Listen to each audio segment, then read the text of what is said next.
Mesdames, Messieurs, Claes Bang et Ruben Östlund.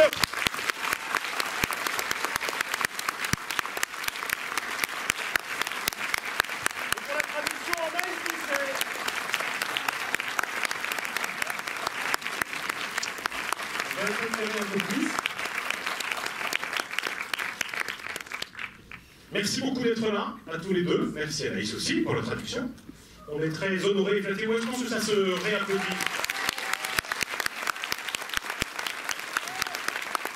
Merci à Philippe Lutz de Maclean de nous avoir autorisé cette avant-première. On peut l'applaudir aussi. Au passage, Ruben m'a posé une question à laquelle j'avais jamais eu l'honneur de répondre, qui est: est-ce que tu acceptes, pendant que je vais aux toilettes, de tenir ma palme d'or? Donc je pense qu'à la fin du débat, on va vous la montrer. Elle est unique au monde, puisqu'elle est exceptionnellement sertie de 70 diamants pour fêter le 70e anniversaire du Festival de Cannes, et il nous l'a apporté.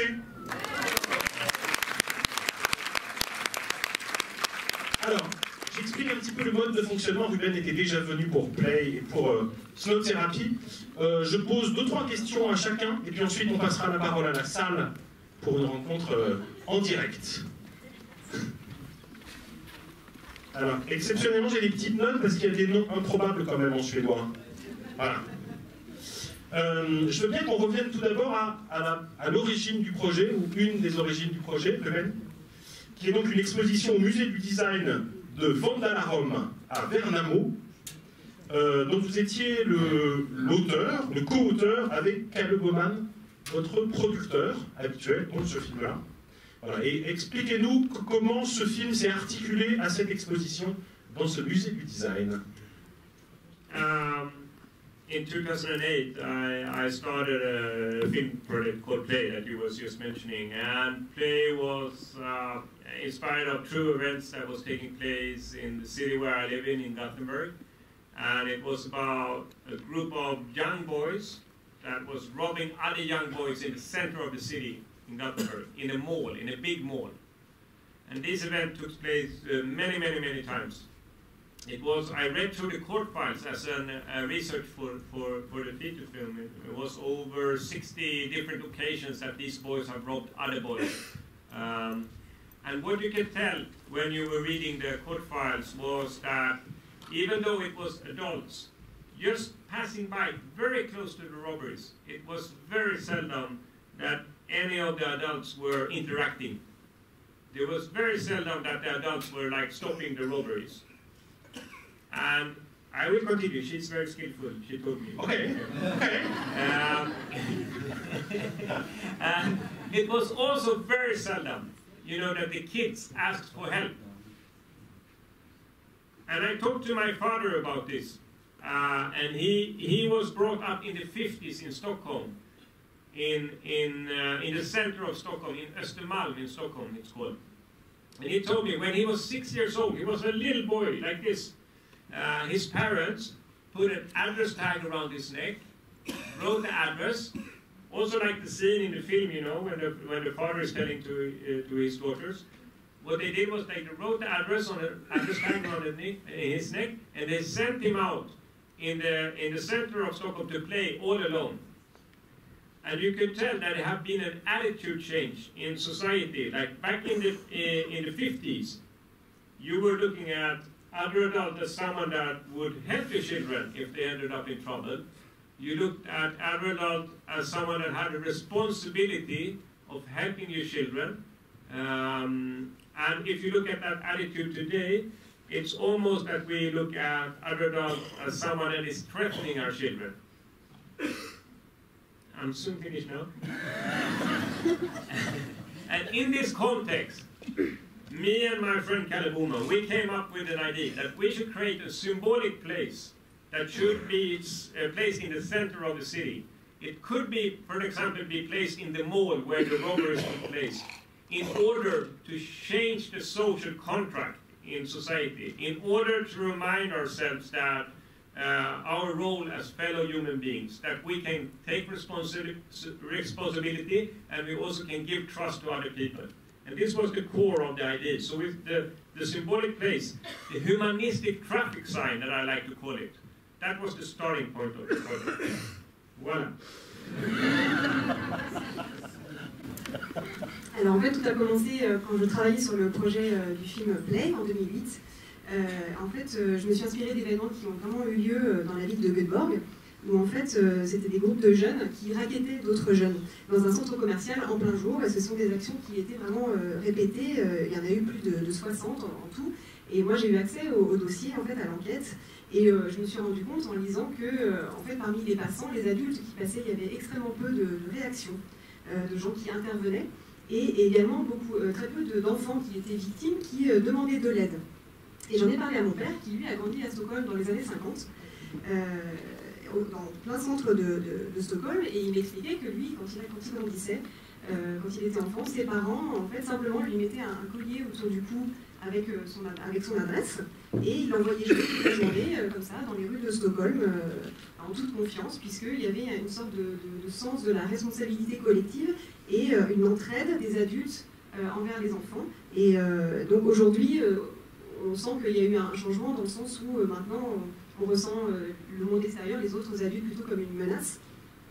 Et donc c'est dans ce contexte que j'en ai parlé à Claes Bang, et on a lancé cette idée de créer un endroit symbolique dans le centre d'une ville qui permettrait de changer un petit peu, de modifier un peu le contrat social, qui est chacun que de nouveau se sente responsable, se sente en confiance, voilà, que ce soit un endroit d'humanisme. Please. And I mean, what the idea was, it was to create something that is just as simple as a pedestrian crossing. You know, where we're walking over the street and the cars have to stop. These lines in the street, it's a fantastic human invention. With a couple of lines in the street, we actually have been able to create an agreement that the cars should be careful with the pedestrians. And of course it's possible to create new agreements in society. And of course it's possible to change the social contract in society in the way that we want it to be changed. And I think that this idea was naive, but genius at the same time. En fait, voilà, l'idée c'était simplement de créer quelque chose d'assez simple, de la même manière qu'on a créé le passage piéton, qui est une invention humaine absolument extraordinaire, puisqu'on crée, on a un contrat social, on crée en fait un accord, une convention. Donc il est possible de créer de nouveaux accords, ça paraît à la fois très naïf et à la fois génial. Deuxième question pour Ruben, et ensuite on passera à Claes. Le fait de savoir que c'est lui, en fait, l'artiste à l'origine de The Square, et non pas Madame Arias, change pour le coup aussi le regard qu'on peut avoir sur le film. Peut-être que tu veux lui traduire ça, puis je vais expliquer pourquoi après. Et ça change le regard qu'on a sur le film parce que quelques critiques, par exemple à Cannes, pensaient que le film était entièrement satirique, que du coup c'était un film de dénonciation de l'art contemporain, que du coup ça pouvait éventuellement poser la question de la limite de la démagogie. Et le fait de savoir que ce carré est en fait son œuvre, tout à coup fait de nouveau basculer le point de vue sur le rapport au geste artistique lui-même, qui en l'occurrence là n'est pas nécessairement mis à distance, critiqué, et donc pour moi ça fait partie de la particularité du film, c'est-à-dire que c'est pas un film à charge contre l'art contemporain, c'est un film qui prend en charge la question de l'art contemporain et qui regarde les discours et les événements qui sont mis en regard de cette création. Yeah. I mean, I think it's interesting if you look at the art world or contemporary art world, you know, what's unique about it is actually that they can embrace an idea like the Square. And the film project started out, it was a museum that wanted to exhibit this idea. And when it was exhibited on a museum in Sweden, in Värnamo, they also built the first square in one city square in Sweden. And now we have built it in 4 different cities. So my approach to the art world is positive because it's a very unique arena in that way. You know, you can embrace the thinking out of the box, so to speak. But at the same time, you know, I was traveling around quite many art museums when I was doing the research. And what you see is quite much, you see a piece of neon text on the walls, you see a Giacometti, you see a Warhol, and then it's a couple of objects on the floor. So I think it's the art world, the contemporary art scene has been quite much stuck in a time when Duchamp put the pissoir into the museum. And when Duchamp put the pissoir into the museum, he tried to provoke that room. And he wanted to create a reaction where people were thinking of what the objects that they are seeing, what do they mean? But today they are almost like a ritual and a convention where they're trying to do the same thing over and over again. And I mean, it doesn't leave me really thinking about any new thoughts. So I'm both. I mean, I have a very mixed feelings about the art world. Le monde de l'art contemporain, c'est un monde assez unique parce qu'il permet justement de s'approprier des idées, comme l'idée de Square, par exemple. Il y a un musée qui a eu envie d'intégrer le projet de Square, et en plus on l'a intégré à la ville. Ça a été sur la place de la ville en question, et maintenant ce projet il est présent dans 4 villes. Donc moi j'ai plutôt à la fois une vision positive de l'art contemporain parce que ça permet ce genre de choses, mais à la fois effectivement au cours de mes recherches j'ai parcouru pas mal de musées où on voit des choses un petit peu caricaturales, simplement des néons au mur ou bien quelques objets comme ça qui sont répartis, éparpillés, et je pense que l'art contemporain peut être un peu coincé dans une vision maintenant un petit peu rituel, un petit peu trop conventionnel, et qui est très loin de l'urinoir du Duchamp qui avait été mis là au milieu au départ pour provoquer. Et aujourd'hui, j'ai l'impression que peut-être l'art contemporain ne provoque plus autant, donc j'ai un peu des sentiments mitigés à propos de l'art contemporain. Alors ces sentiments mitigés, ils sont à l'origine des particularités du film, qui est que on ne sait jamais vraiment sur quel pied danser, et c'est ce qui fait sa force, ce film. C'est-à-dire que on a l'impression qu'on est dans un discours auquel on peut adhérer, puis tout à coup on se rend compte que ce discours est ridicule. On est avec le gamin Rome, parce que quand même cette démarche de dénoncer tout le monde est absurde, puis en fait c'est archi lourd et c'est juste pas possible. Et on est avec lui quand tout à coup il fait sa confession devant la caméra, en adresse à l'enfant, en se disant que ça y est, il a enfin compris quelque chose, et puis finalement le discours évolue et devient totalement de l'ordre de la déresponsabilisation. Voilà, j'ai l'impression que le parti pris du film, c'est vraiment de nous faire éprouver des sentiments très contradictoire, presque scène par scène, ce qui rend notre positionnement compliqué, mais passionnant. Well, I think that one of my approaches when it comes to cinema is that I want to put myself into the corner when it comes to the topic, when it comes to how would I handle these situations. I love situations that is a dilemma. You know, a dilemma is a situation when you have 2 or more options, but none of them are easy to make. All of them have consequences. And for me, that's a way of describing a conflict in the world so much better than the American Anglo-Saxon dramaturgy, the Hollywood dramaturgy, where you have like a protagonist and an antagonist. A dilemma is like actually giving us a knowledge about that, oh my God, it would be actually possible for me to do these stupid things also. And I really don't want to judge the characters in my film, and I think both me and Claes were working in that way. You know, we have to be able to identify with the actions that Christian is doing. Otherwise, it becomes too simple and it doesn't make any sense. Yeah, so the cinema has to be a mirror to the audience, and the audience have to ask themselves questions when they are looking at the characters in the film. Not in the simple way as the Hollywood dramaturgy is doing it. You know, that, this is the nice guy, we should cheer for him. This is the bad guy, he's the evil one, we should not cheer for him. It's a way too simple way of describing how life is, I think. Moi, mon approche du cinéma, c'est que moi, personnellement, je me mets moi en retrait pour justement laisser les personnages un peu évoluer, et j'aime les dilemmes. J'aime, le dilemme, c'est le fait d'avoir 2 choix, mais aucun des 2 choix est vraiment facile. Il y a un conflit, je trouve que c'est intéressant parce que c'est plus complexe que la dramaturgie des films à Hollywood.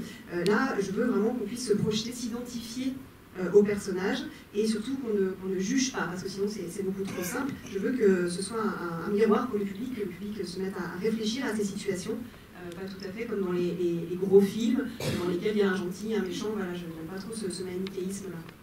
And most of the scenes in the film, most of the situations in the film, I have experienced myself actually. Not the condom scene though, but many of them. Yeah, I have experienced it. Ah, c'est une situation que moi-même j'ai vécue, pas forcément celle avec le préservatif. Mais alors, ça permet de parler de la méthode particulière de direction d'acteur, mais on va venir à Claes. Mais d'abord, avant de raconter un peu comment il dirige, ce qui est assez particulier, je voudrais qu'on raconte comment s'est passé le casting, puisque, si j'ai bien compris ce que dit Ruben, il était demandé d'écrire une partie du discours sur le square, et Claes a écrit ce discours et l'a joué en inventant une espèce de détour un peu particulier. Well, yes, the casting process for this was actually quite long. I think we met 3 times, and we probably met for something like 2 or 2.5 hours every time, which is a very long casting process, and it went over something like 1.5 months. And for the casting, for the first one, I was asked to do the speech that I give in the museum. Not only to do it, but to write it. To sort of, I got the information about what the square was about, that this was an art exhibition, and then I was to sort of write the speech myself. And I actually think we kept quite a lot of what I wrote in the film. The part, you know, where I'm asking you these questions of do you want to do this or that, and ending up asking can I talk to you for half an hour? My father just died, and we kept those things in the film. And I thought it was a really harsh and very heavy casting process, but it was also, as now I realise that was actually the beginning point of our collaboration. That's when we started laying out the groundstones for the work that we've done together on this film. Obviously, you wrote the script and directed it and edited, but the thing that we shared started there. And I think actually, from that first casting session, that laid out so much groundwork for me that I took with me as a consciousness of how are we going to tell this story, and what is this about, actually. I think that was laid out from day one, really. Effectivement, ça a été le casting, tout le processus a été très très long, puisque je crois j'ai eu 3 entretiens, chacun d'environ 2h30, et tout ça s'est étalé sur à peu près 1 mois et demi. Et effectivement, ce qui s'est passé, c'est que Ruben nous a demandé d'écrire, de jouer le discours de la présentation de l'exposition, et je devais aussi écrire moi-même ce discours. Donc on m'avait donné la description de ce qu'était The Square, et finalement, ce que vous voyez dans le film, on a gardé un certain nombre de choses que moi j'avais écrites pour le discours de mon casting, notamment l'histoire sur mon père mon père vient de mourir, qu'est-ce que vous pouvez faire pour moi, qu'est-ce que vous pouvez m'aider. C'était dur comme mise en jambe, mais en fait je me suis rendu compte ensuite que c'est ça qui a marqué le début de notre collaboration, et ça a jeté vraiment les bases de mon travail, du travail de mon rôle. C'est là que notre échange a commencé, et c'est ensuite ça nous a permis de développer le personnage. I just can say that I thought it was so touching when you wrote that speech, because it was exactly the moment that you mentioned when you said, "My father just died, and I have no one to talk to. Can you talk to me for half an hour?" And that moment I felt like what Claes was doing, he was putting a very emotional aspect of the idea of the square that is a very conceptual, intellectual idea. And then I felt, Claes is going to do it in such a brilliant way. That was really the moment for me. Finalement, j'ai trouvé que ce qu'avait fait Claes, c'était extrêmement accrocheur dans cette idée de mon père vient de mourir, moi j'ai personne à qui parler, est-ce que vous pourriez venir me parler? Et ce qu'il a fait de très très bien, c'est qu'il a mis de l'émotion dans un concept qui était très intellectuel. Et c'est là que je me suis dit, ah oui, ça c'est vraiment super, c'est lui que je veux. I actually thought that, you know, in giving the opportunity to write the speech myself was actually a way of approaching the role from a very personal point of view, and actually allowing myself to sort of consider, what does this piece of art do to me, and what would I do with it if it was me who was actually supposed to curate it? And therefore, it's sort of that way of approaching the casting process was moving it very much into myself, and I think that was a gift. I mean, that was amazing because that sort of transported the whole process for some. Oui, le fait d'avoir l'occasion d'écrire moi-même ce discours, ça m'a permis d'avoir une approche très personnelle du rôle, parce que finalement, ça m'a permis d'envisager cette œuvre en me disant, moi, qu'est-ce que j'en ferais moi-même de cette œuvre si j'étais en situation, et puis si j'étais directeur d'un musée, voilà, comment je l'aborderais. Question pour Ruben, avant qu'on passe la parole à la salle, après je poserai une autre question à Claes. Le film est structuré par un certain nombre d'appels au secours, help, dont le locuteur change. C'est-à-dire qu'il y a les escrocs devant le musée qui appellent au secours. Ensuite, il y a les mendiants qui appellent au secours. Il y a évidemment Christian qui appelle au secours quand il perd ses filles. Et puis à la fin, il y a l'enfant qui appelle au secours. Et Ruben, dans les entretiens, met en scène ou raconte cette histoire à partir d'une expérience qui est l'expérience du bon samaritain, qui a été menée en 1973 avec des étudiants en théologie. Je voudrais qu'il nous la raconte, cette expérience-là, et comment elle a aidé à écrire cette situation.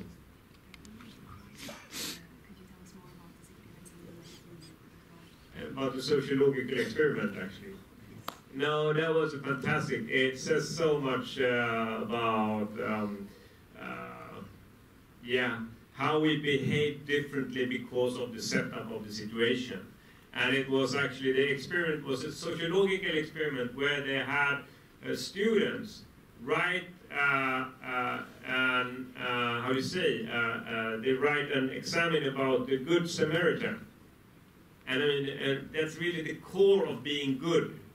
And then they let these students, on their way to like going for the lecture where they were supposed to have a lecture about the Good Samaritan, then they placed out someone that was laying on the ground, really needed help. And when these students were like going for the first place where they thought that they should be, they told them, you're late, you have to hurry up. And you have to hurry up to the other classroom where this is supposed to happen. You have taken the wrong classroom. And on the way to the other classroom, they actually have to step over a person that was lying down and was needing help. So these students, even though they were like just in with their brain, intellectually dealing with the content that is that we should help each other, the time stress in itself made them step over this person that actually needed help and run into the other classroom in order to have the lecture about how should we be good human beings, you know. And the irony about that is something that is also a truth about us. And that's also something that, a knowledge that we need to use when we look at ourselves. That we have to look at ourselves from a behavioristic perspective. When do we have the possibility to do good, and when don't we have the possibility to do good? It's about the setup. It's so much more about the setup than it is about us as human beings.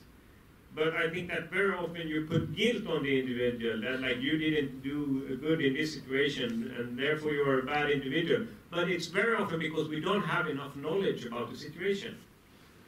And for example, if you look at the milligram experiment, you know, the experiment where you were giving electric shocks to a test person that was sitting in a box. And they actually redid this in French television. I don't know if you have seen that. They redid it in a show where you could win 1 million euros. And then it was two persons that actually stopped and said, I don't want to do this. All of the others wanted to do, they went all the way. They were giving like 100,000 volts into the body of this test person in order to try to win 1 million euro. But the two ones that didn't do it, one of them came from I think it was like a former communistic dictator. So they said like, this reminds me of something that I don't like, you know, so you are deciding over me what I should do. I feel suppressed of an authority. And the other person was an electrician. So he realized, if I give this amount of shock into the body, that person will die. So much about acting good or bad is about knowledge about the situation. Effectivement, l'expérience de 1973 avec les étudiants en théologie, elle est très parlante parce qu'elle montre à quel point le comportement d'une personne peut être différent selon la situation. Et finalement, c'est ça qui va être déterminant, c'est la situation elle-même, la configuration. Alors, ces étudiants, en fait, on leur avait demandé d'écrire, ils avaient une rédaction à faire ou quelque chose au sujet, sur le sujet étant le bon samaritain, faire le bien, ce que ça voulait dire. Et puis ensuite, alors qu'ils finissaient d'écrire ça, donc ils avaient ce sujet très très présent en tête, et on leur disait tout de suite d'aller rapidement, vite, ils étaient en retard pour aller à un cours magistral sur aussi la notion de bon samaritain. Et sur le chemin entre les deux salles où ils allaient, la salle où ils étaient et la salle où ils allaient, on avait mis, artificiellement, on avait placé quelqu'un, une personne, qui était dans le besoin, qui était à terre, vraiment là, clairement dans le besoin.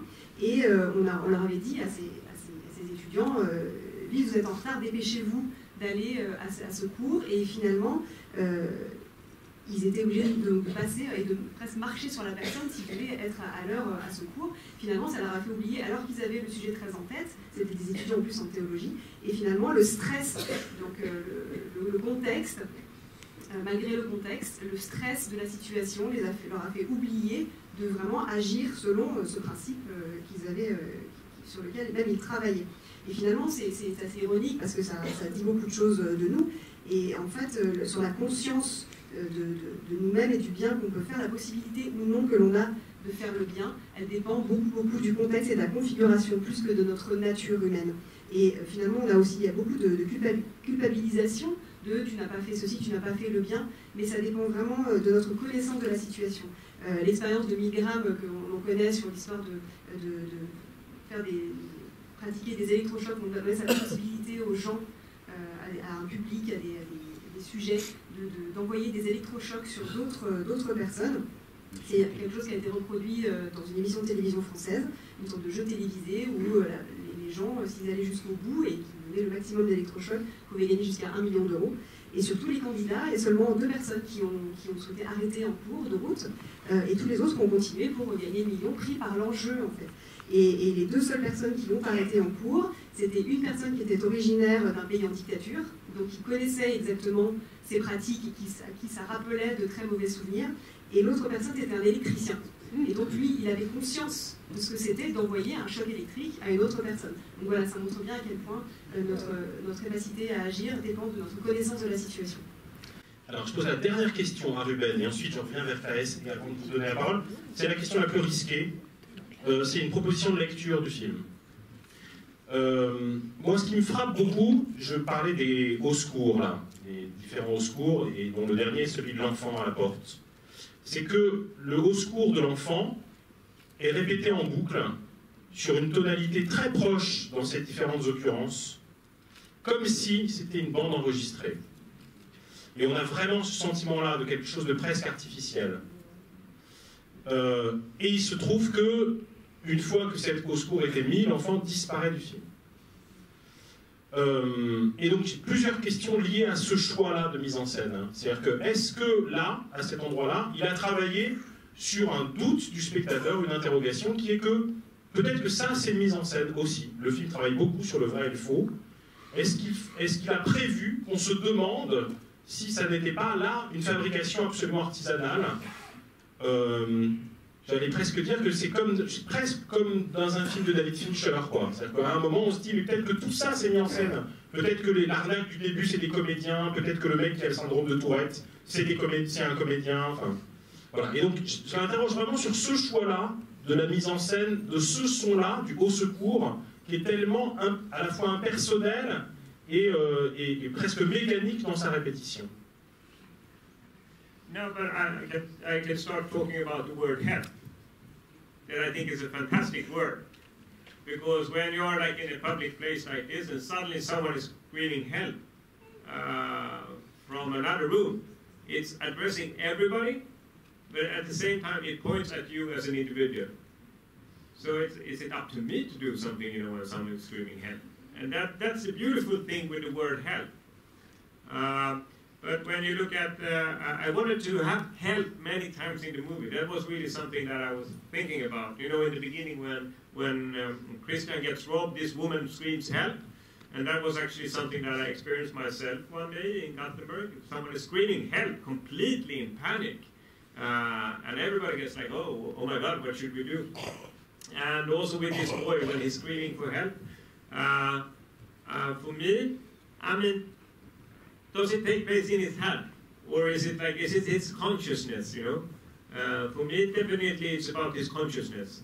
And it's about not being able to leave your consciousness behind you. You have a feeling of guilt, and you can't let go of it. And you have to try to deal with that guilt. And it's almost like, you know, a Christmas tale that is it Dickens that when a ghost comes and say, okay, you have done all these things, and now we have really to try to, you are confronted with the things that you have done in your life, a little bit like that. So for me, it's in your head. I don't know, was it in your head? Well, we didn't know. I think it's something you added to the film afterwards. Yeah. Yeah, do you? Yes. Yeah. Yeah, sorry. En fait, c'est le mot au secours ou les appels à l'aide. Pour moi, c'est assez fascinant parce que si on est ici dans cette pièce tous ensemble et que d'un seul coup quelqu'un crie à l'aide, on est tous interpellés et à la fois chacun donc individuellement, c'est un appel à tous et à la fois à chaque individu se demande est-ce que je devrais intervenir. Et ça, c'est quelque chose que j'ai eu la volonté de répéter dans tout le film. Ça traverse le film, que ce soit les jeunes escrocs là au début. Il y a la jeune femme, elle commence par crier au secours. D'ailleurs, c'est une situation qui m'est arrivée une fois à Göteborg, d'avoir quelqu'un dans la rue, une femme qui arrive vers moi comme ça et qui me demande de l'aide, qui me crie au secours. Et finalement, là, avec le jeune enfant, la question qu'on se pose, c'est plutôt est-ce que ce ne serait pas dans la tête de Christian? Est-ce que finalement, ce n'est pas sa mauvaise conscience qui fait écho et qui n'arrive pas à effacer, qui n'est pas capable de lâcher prise, de lâcher sa culpabilité? Et c'est comme un conte de Noël dans un livre de Dickens, on aurait comme ça un personnage qui reviendrait pour nous faire un peu affronter ce qu'on a fait et notre propre culpabilité. Et ensuite, Claes disait que c'est quelque chose, en fait, ce cri à l'aide qui a été ajouté après le film. Well, when we recorded the scene, we didn't talk about that I would hear these cries for help. So, actually, I just threw the guy down and didn't care about it. So, well, we shot it on 2 different days, so obviously, but there was no, I actually think that that you've added the thing that is going on in his head, or as his conscience or something, makes Christian even more human than he was in the writing. Because in the writing, or when we shot it, he did not hear those. I mean, there was no echo of his consciousness there. But now he's sitting there, and he's haunted by this, the voice, this thing that he's done. So, in a way, I sort of think that makes him sort of more human. Or I mean, it's like, because the way it was acted, it was just, he just went in and he just shot it out, and actually I think it adds a little bit to his humanity somehow. Which I'm not sure if that's a good or a bad thing, really. Quand on a tourné le film, en fait, voilà, on n'avait pas parlé de ces cris à l'aide. Et au départ, je jetais dans l'escalier, plus ou moins, je le faisais tomber dans l'escalier sans faire attention. Et finalement, je trouve que ça donne une dimension plus humaine au personnage de Christian, puisque là, on se retrouve avec l'écho de sa confiance. Il est hanté par cette petite voix. Et je ne sais pas si c'est une bonne ou une mauvaise chose, mais en tout cas, ça le rend plus humain. Okay. I can tell you a secret then. Claes, I'm sorry. I think you did a brilliant work in the film. Really, really brilliant work in the film. But when I was editing that scene, I was thinking you were overacting a little bit. And I had a problem with it. I didn't know how to deal with this scene, you know. And suddenly I realized, what happens if I put help on this, his movement when he's in there? And it worked out brilliantly. So that was the reason. Alors en fait, voilà, je vais vous dire un petit secret, et Claes, ça n'enlève rien à ton travail exceptionnel sur le film, mais simplement quand j'étais en salle de montage, quand j'ai re-regardé ces scènes, ces plans qu'on a tournés, je trouvais qu'en fait tu en faisais trop, tu exagérais dans ton jeu, et donc je me suis demandé ce que je pouvais ajouter pour permettre que la scène soit plus fluide, et finalement j'ai eu l'idée d'ajouter ces cris, et du coup ça fonctionne très bien. But wouldn't you rather say underacting? Wouldn't you rather say that I didn't do what you wanted? I mean, you wanted to see that in my face, and you didn't see that. You had to put the sound on.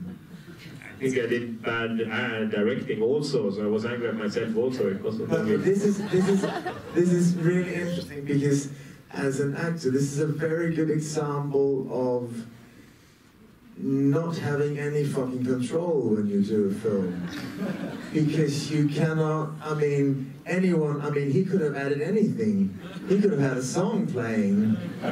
He could have the kid singing a song and put that over it, or anything. I mean, but that is really, I think this is a very good example of, as an actor, you completely lose control when you do film, because it's totally up to the editor and the director to edit it, and I mean, this is obviously no harm has been done here, but you can actually put something in, and this actually adds to.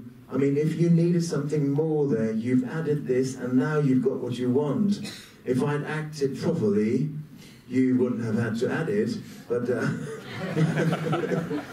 I'm very disappointed at you. I felt but I hope you will trust me the next time. I'm very happy that you put it in, so that no, but this is a good example of, you know, that my performance actually gets better from something that is put on after somehow.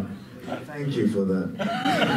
Alors je me demande si finalement est-ce que je surjouais ou est-ce qu'en fait je ne sous-jouais pas, puisque je ne mettais peut-être pas les intentions que toi, Ruben, tu m'avais demandé. Alors Ruben se dit peut-être que non, je t'ai mal dirigé, mais simplement Claes en disant c'est un très bon exemple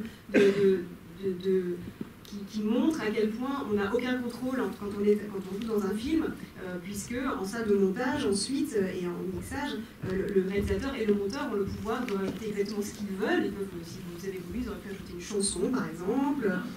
Et donc, il y a une sorte de lâcher-prise et de constat qu'on ne contrôle rien, tout est entre les mains du réalisateur et du monteur. Alors là, en l'occurrence, ici, il n'y a pas vraiment de conséquences néfastes, mais effectivement, ce pouvoir d'ajouter des choses pour avoir ce qu'on veut, et de me rendre moi meilleur après coup dans la scène, c'est quelque chose d'assez frappant. J'ajoute une chose, c'est que l'idée qui ne peut pas se couper de ce qui vient de se passer se montre d'une autre façon que par le cri qui résonne. C'est par la découverte d'un tableau qui est chez lui, qui est un tableau de l'escalier, enfin d'un escalier, qui évidemment renvoie à cet escalier auquel il pense, qui est celui dans lequel l'enfant est tombé. Merci Ruben, j'aime bien quand je me donne raison. Qui veut poser la première question? Oui, la première élection, c'est parti. Bonjour et merci. On ne sait pas sur quel pied danser. Et il y a cette fameuse scène de l'homme muscle, l'homme animal muscle, qui est terrifiante et extraordinaire. Alors je me demande comment ça s'était passé. D'abord, est-ce que c'était déjà l'écriture dans le scénario, et ensuite comment ça s'est passé sur le tournage, parce que réellement on sent que tout le monde a vraiment peur. Et est-ce que ça pouvait aussi aller un peu plus loin, hein? Ça pouvait aussi être très dangereux, et c'est ça qui est très fort dans cette scène-là, et ce qui fait qu'à un moment donné on ne sait plus. Alors on rigole et on sait qu'on peut être terrifié très vite après. I had one great idea with that scene. And it was that it should be a ballroom, it should take place in a ballroom, a very fancy dinner with a tuxedo-dressed audience. And why I wanted this, because I wanted the film to be in competition in Cannes, and I wanted the film to be screened in Lumiere, in front of a tuxedo-dressed audience, looking at themselves, trying to deal with this performance artist, the Terry Norbury performance artist. And I think that I'm quite interested in situations where we are breaking the social contract. There's an agreement where and which way we should behave. And Terry Norbury, that is playing the performance artist, he's a motion capture artist. So what he does is that he has like this suit on him with green dots, and he's imitating monkeys in, for example, Planet of the Apes or King Kong and these kind of movies. And I saw a YouTube clip of him, and I thought it was brilliant.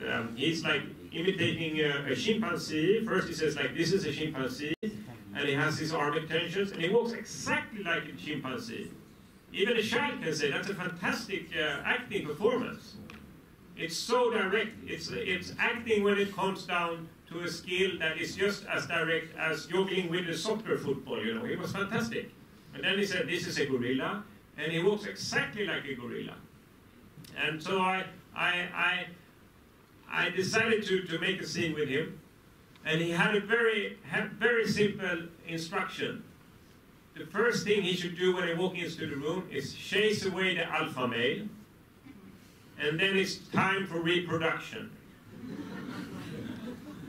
And quite much of the scene is script. We shot it for 4 days. So every time he entered the room, he did an extraordinary performance with like that. I think that made the extras scared, actually.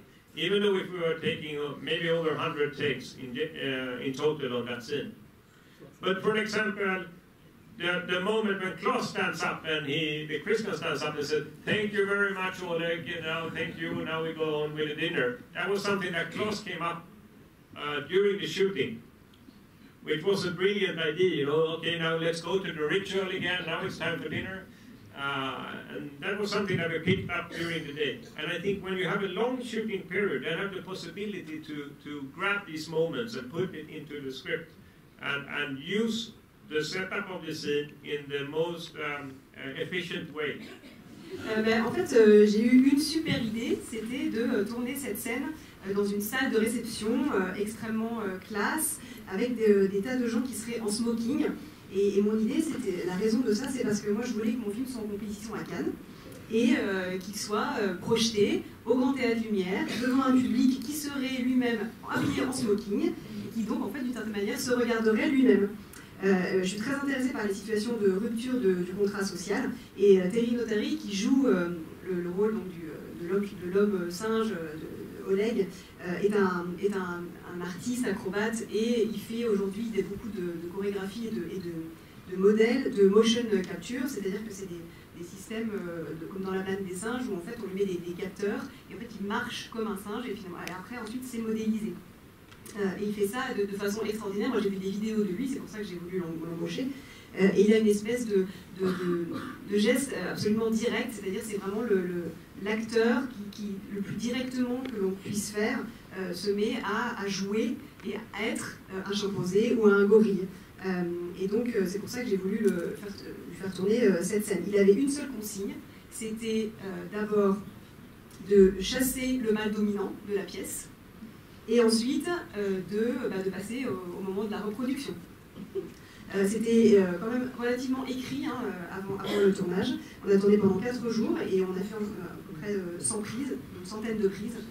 Mais la peur était tout le temps là puisqu'il y a une espèce d'incertitude en permanence et le fait d'avoir énormément de prises, ça ouvre aussi un maximum de possibles, de choses, d'idées qui peuvent émerger. Par exemple, quand Christian se lève pour applaudir et fait une espèce de tentative de retour à la civilisation, voilà, maintenant c'est terminé, retourne à notre dîner. Ça c'est quelque chose qu'il a eu l'idée de faire, qu'il a improvisé et que j'ai eu envie de garder. Je trouvais que c'était une très bonne idée.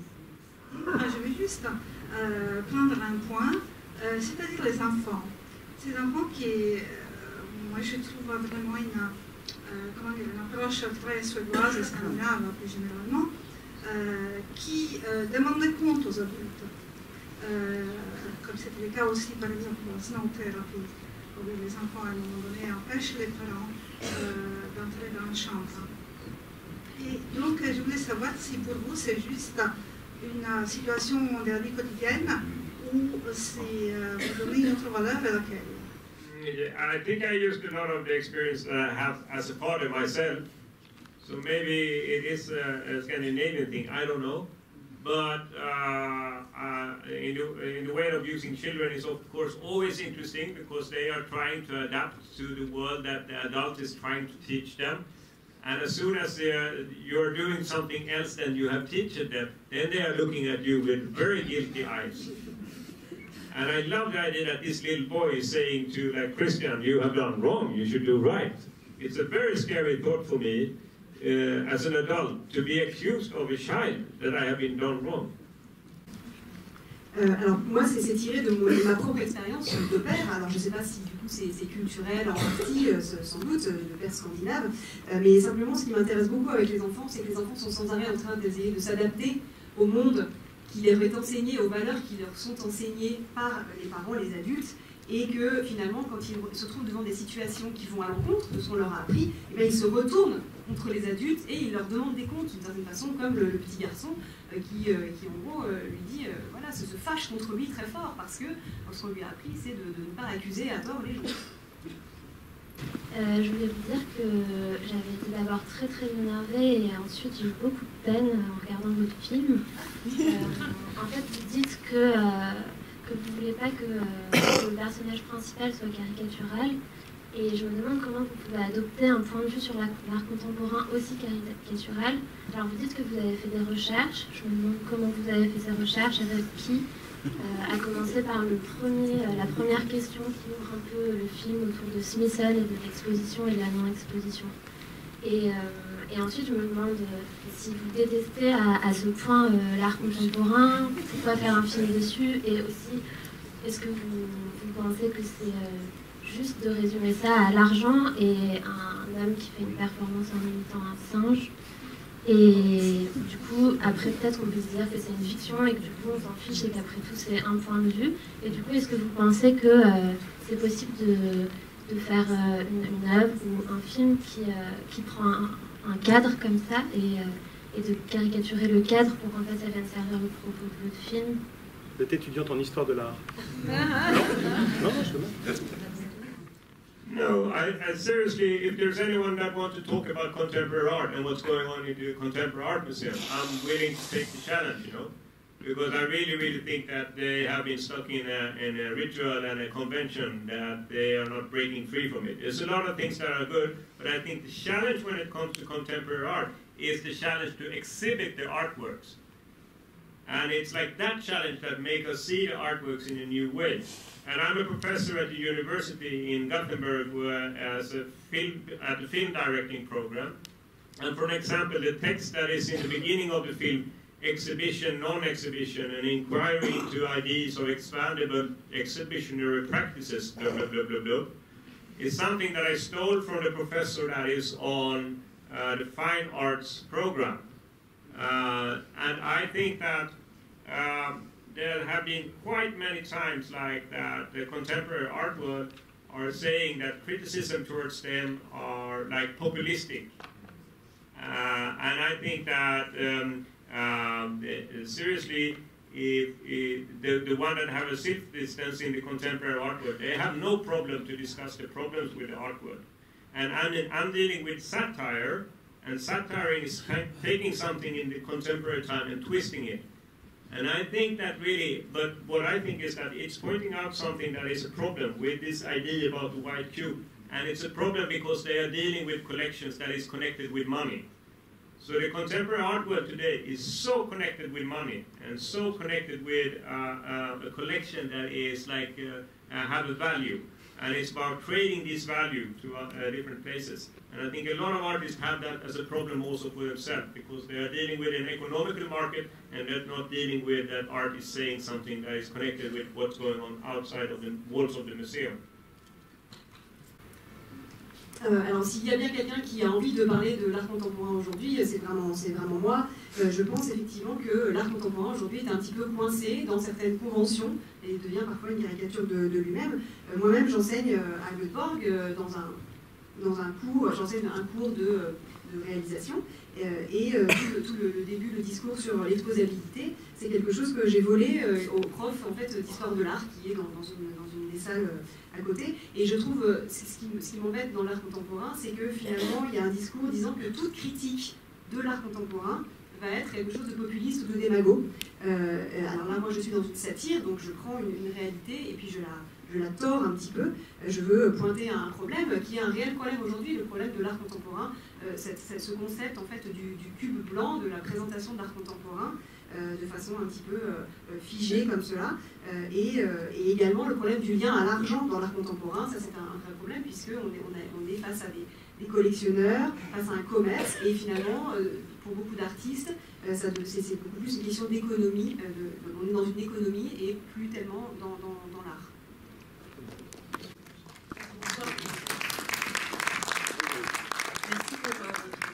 Donc voilà, merci pour votre film et pour l'humour qu'on peut sentir vraiment à chaque scène. Je voulais revenir sur la dimension simiesque qui est quand même assez présente, et notamment sur cette scène où on voit ce chimpanzé pendant finalement, juste avant qu'il ne rencontre cette jeune femme. Je voulais simplement vous demander de parler de cette scène, de la présence de ce singe. Je me demandais si c'était pas une sorte de miroir inversé par rapport à la scène à la fin du film où cet homme fait semblant d'être un singe, alors que là le singe fait presque semblant d'être une belle jeune femme qui se maquille, qui dessine, qui est polie dans cet appartement. Voilà, je voulais vous demander de parler de ça. Merci. First, I can tell you that the monkey she is called Tibi, and she's French. So it's a very skillful monkey.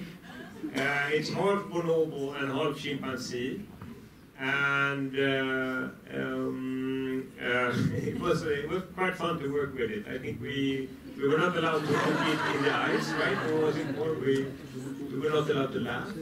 The monkey comes with a manual this thick that says you can't look the monkey in the eyes, you can't run, you can't sing, you can't be loud, you can't do anything because it might upset the monkey.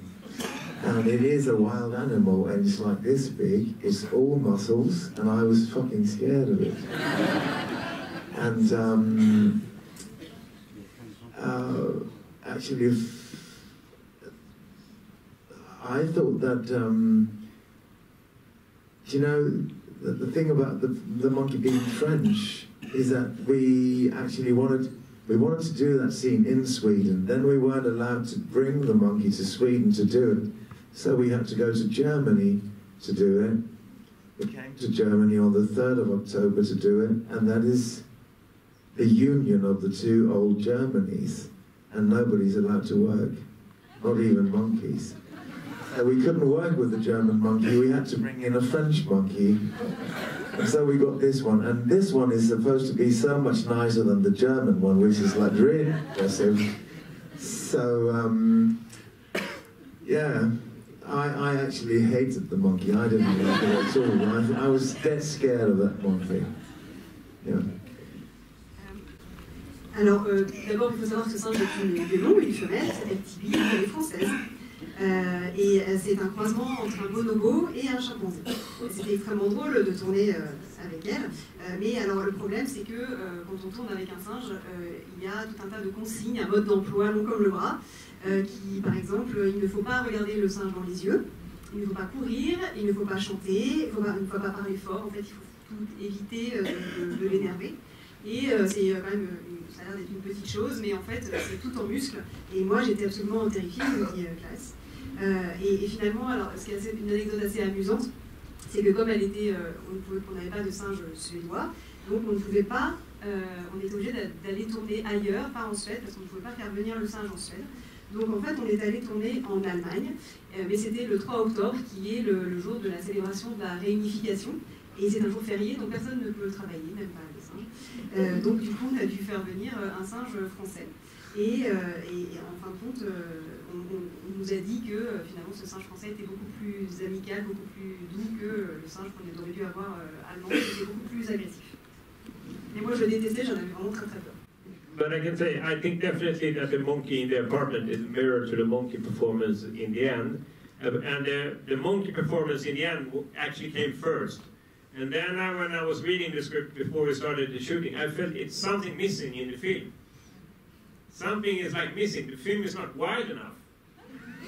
Everybody understands how this film will be told, and you don't bring in any elements that will like turn over the expectation or break the contract with the audience. And then me and the producer, we were sitting and talking, and suddenly the idea came up, but shouldn't Elizabeth Moss characters have a chimpanzee at home? Because I thought it was beautiful. If you watch a movie, and this is one, now I'm being transparent, isn't it beautiful if you have a movie that is going on for 50 minutes, and suddenly there's a chimpanzee walking into the movie, like you're breaking the contract with the audience completely, and anything can happen in a movie like that. But I mean, if you look at how we use monkey in art, for example, in painting, or if in movies, it's very often used to like reflect that human being is also an animal, that we have instinct and needs, and that is also, of course, an explanation why the monkey is used in the movie, I would say. Alors oui, absolument, hein, il y a une espèce d'effet miroir avec la fin du film. D'abord, mais cela dit, j'ai commencé par tourner la scène de la fin du film, de la performance, dans la salle de bal. Et puis, en fait, en revoyant le film, j'ai trouvé qu'il manquait quelque chose. Je trouvais que le film n'était pas assez décalé, assez déjanté. Et donc, avec les producteurs, c'est pour ça qu'on a eu l'idée de mettre un chimpanzé dans l'appartement du personnage joué par Elisabeth Moss. Moi, je trouve que c'est assez beau quand par exemple, on regarde un film et qu'après 50 minutes de film, d'un seul coup, on voit un singe qui surgit dans la scène. Finalement, j'aime cette façon de rompre un petit peu le contrat avec le public en disant au public que tout peut arriver. Et souvent, les singes, quand ils sont utilisés dans l'art, que ce soit en peinture ou en cinéma, c'est une façon de refléter, de parler de l'instinct animal que nous, les hommes, nous avons. Il y a des personnages dont on n'a pas du tout parlé et qui sont une dimension importante du film. C'est les deux communicants, 2 et 3, enfin, sans compter le bébé. Je voudrais qu'on en parle un peu, c'est-à-dire qu'ils représentent aussi le monde des médias, les nouveaux médias pour le coup, et une certaine logique de communication, et c'était vraiment un des thèmes importants du film. Et en fait, dans les entretiens accordés notamment à la revue Positif, qui met le film en couverture ce mois-ci, il explique que dans les choses qu'il avait imaginé, qu'il avait sans doute tourné concernant la séquence de détournement de ce carré par les médias, enfin, par les hommes de médias, à un moment, il a fait une version où, je crois, si je comprends bien, au moment de l'explosion, juste avant, on entendait Allahu Akbar. Et ça a été, vous avez choisi de ne pas garder ça, alors même que eux utilisent le contexte de violence du monde, de terrorisme, etc.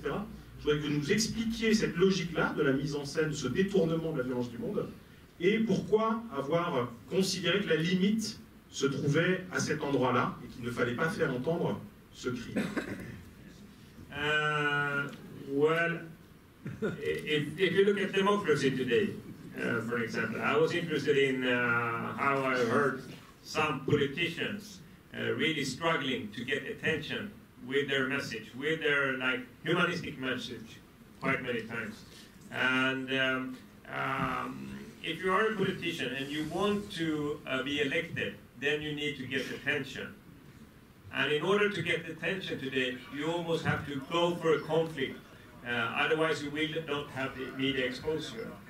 And it was a politician in Sweden that was like, he was really upset. You know, he said that we have even tried to say that we are pro-legalization for marijuana, but no one writes about us anyway. And it really points out the kind of media climate that is today. That the kind of politicians that have a very radical message, they get a lot of media attention, and then they get a lot of votes. And you can tell, like, if you look at an extreme right-wing party in Sweden, that was, now it's the third biggest party in Sweden. They made a measurement of the amount of articles that was written about them, and then compared it to the amount of votes they got during a European election.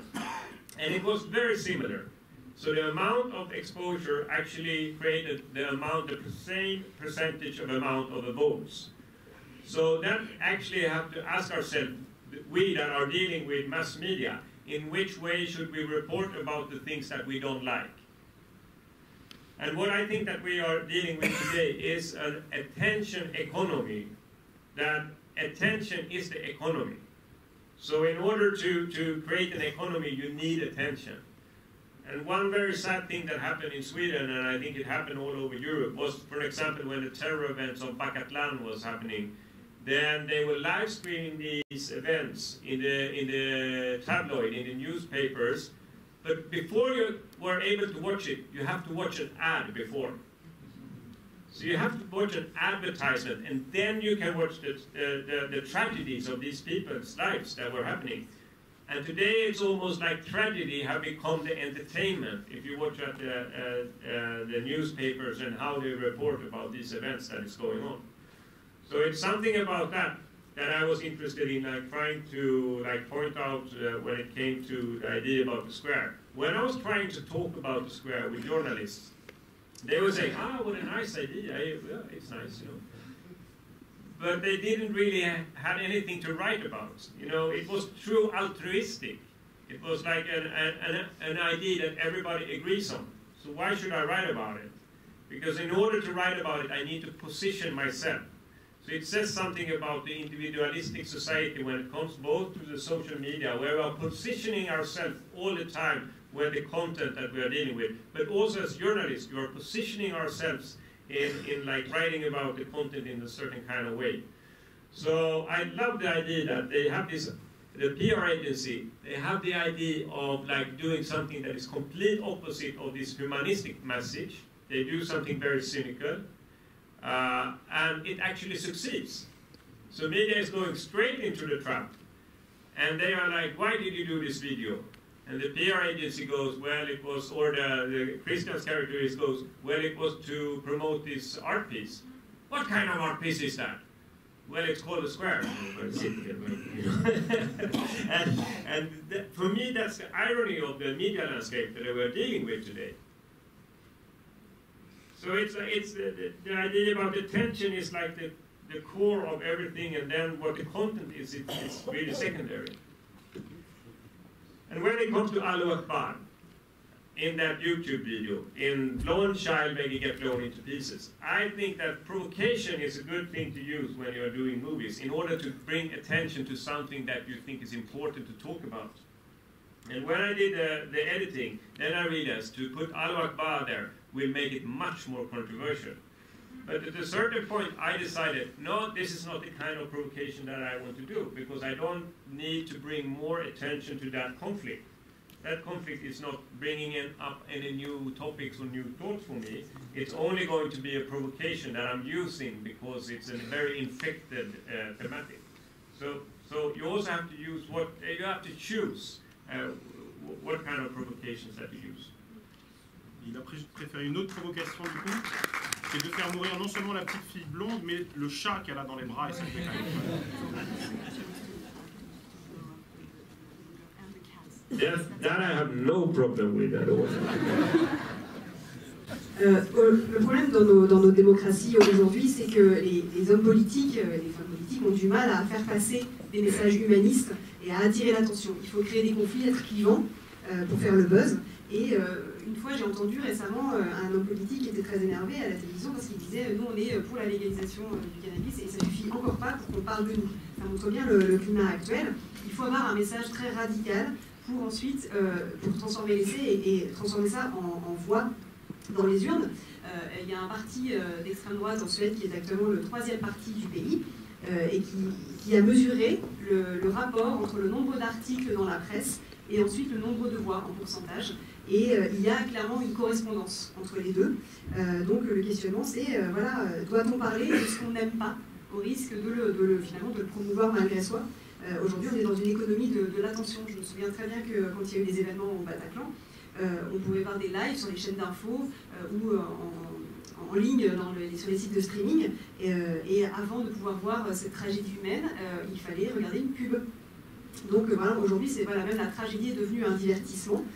Et les chaînes d'infos, sont vraiment un signe de ça.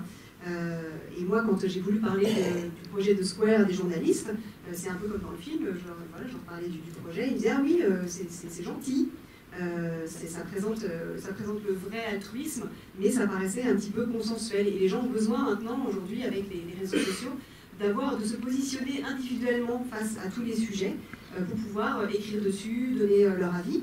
Et c'est ça que je voulais montrer dans cette agence de pub, qui choisit finalement d'aller aux antipodes de l'humanisme pour promouvoir ce projet, avoir une approche totalement cynique, et en fait ça marche. Et finalement, c'est quand à la conférence de presse, le personnage de Claes, Christian, dit voilà, on lui demande pourquoi vous avez fait cette vidéo, oui, mais c'est pour faire la promotion d'une œuvre d'art. Et là, d'un seul coup, les gens demandent, les journalistes commencent à poser des questions sur cette œuvre. Ah oui, qu'est-ce que c'est cette œuvre? Donc là, ils se mettent à écouter.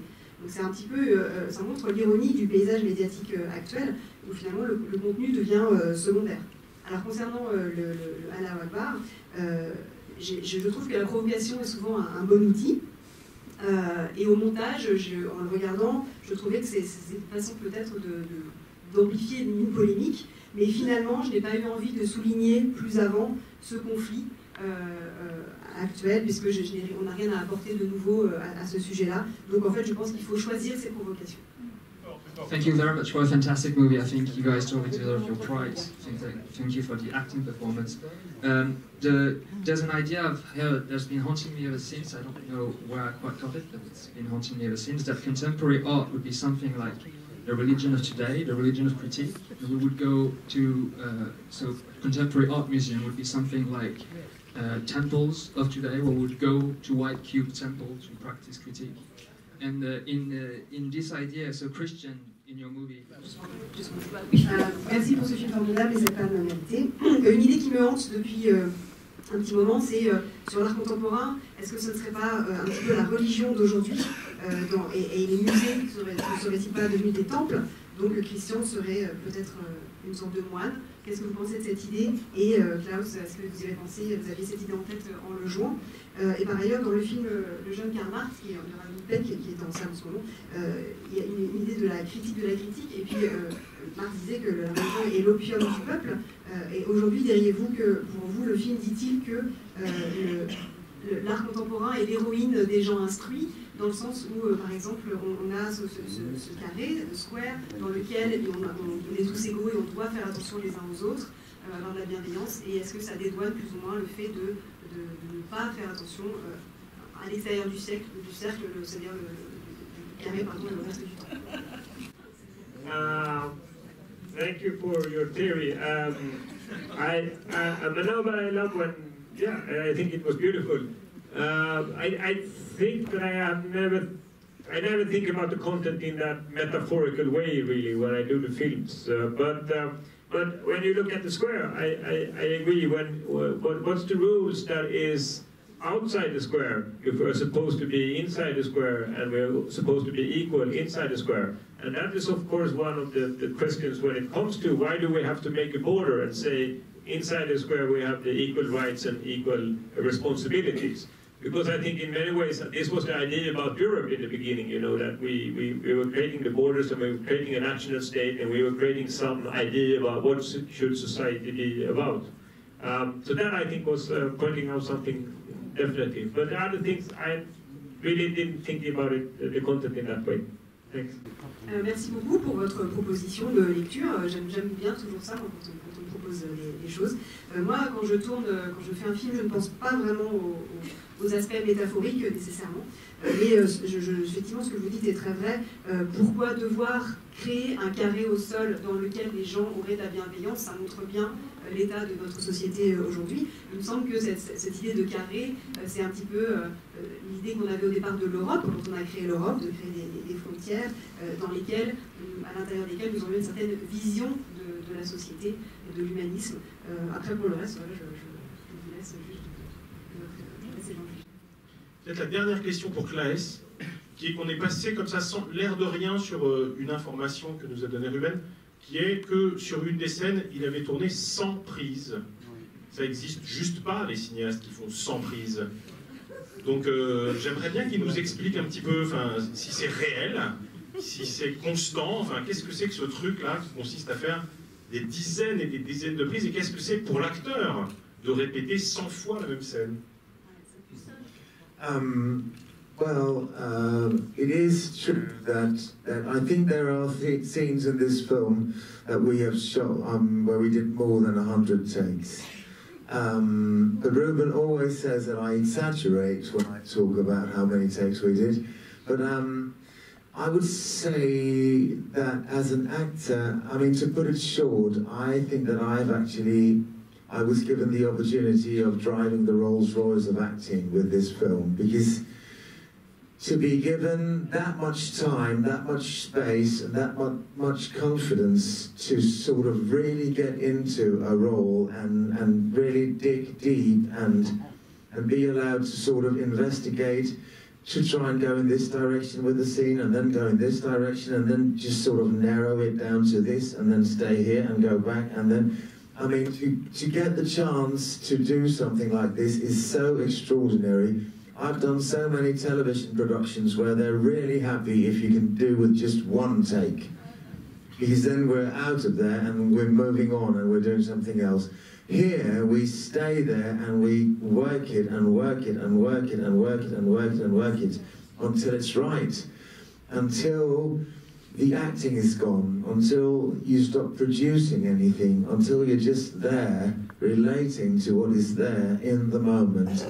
And I've said this before, and I repeat it, is at some of the, I mean, for instance, the scene with Elizabeth Moss in the Art Museum, where she comes up to me and asks me what's going on with us, the scene where I'm writing the note with my assistant, I could probably still be doing that scene today if he hadn't stopped me.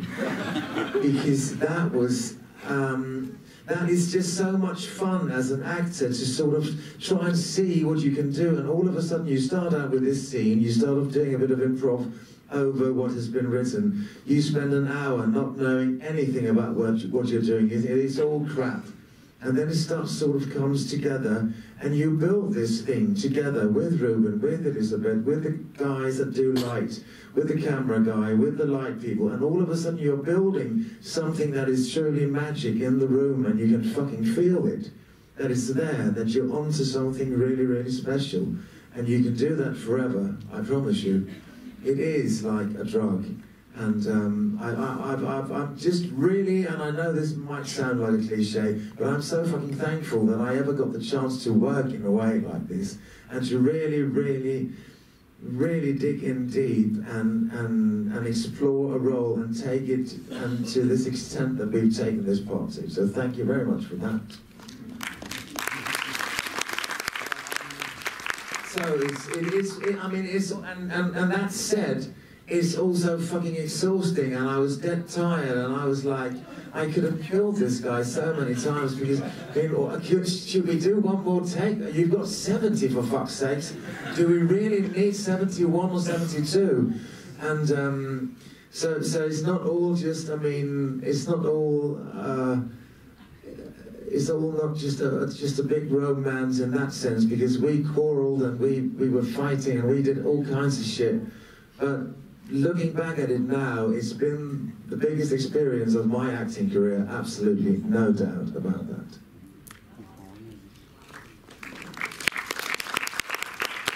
Alors oui, je confirme, il y a des scènes pour lesquelles on a fait plus de 100 prises. Quand je dis ça, Ruben dit toujours que j'exagère. Et vraiment, moi je suis sûre que c'est vrai. Et pour un acteur, finalement, je trouve quand même que c'est une chance extraordinaire.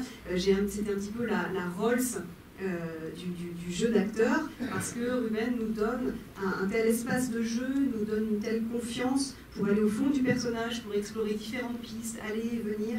C'est vraiment quelque chose d'extraordinaire. Moi j'ai beaucoup travaillé en télé, et souvent en télé déjà au bout d'une prise on dit bon oui oh, c'est pas mal, oui c'est très bien, ça ira, et puis on passe à autre chose. Là vraiment on a eu le temps de recommencer, de perfectionner les choses jusqu'à ce qu'on ne voit plus le jeu, jusqu'à ce qu'on soit vraiment dans l'instantanéité, dans le moment.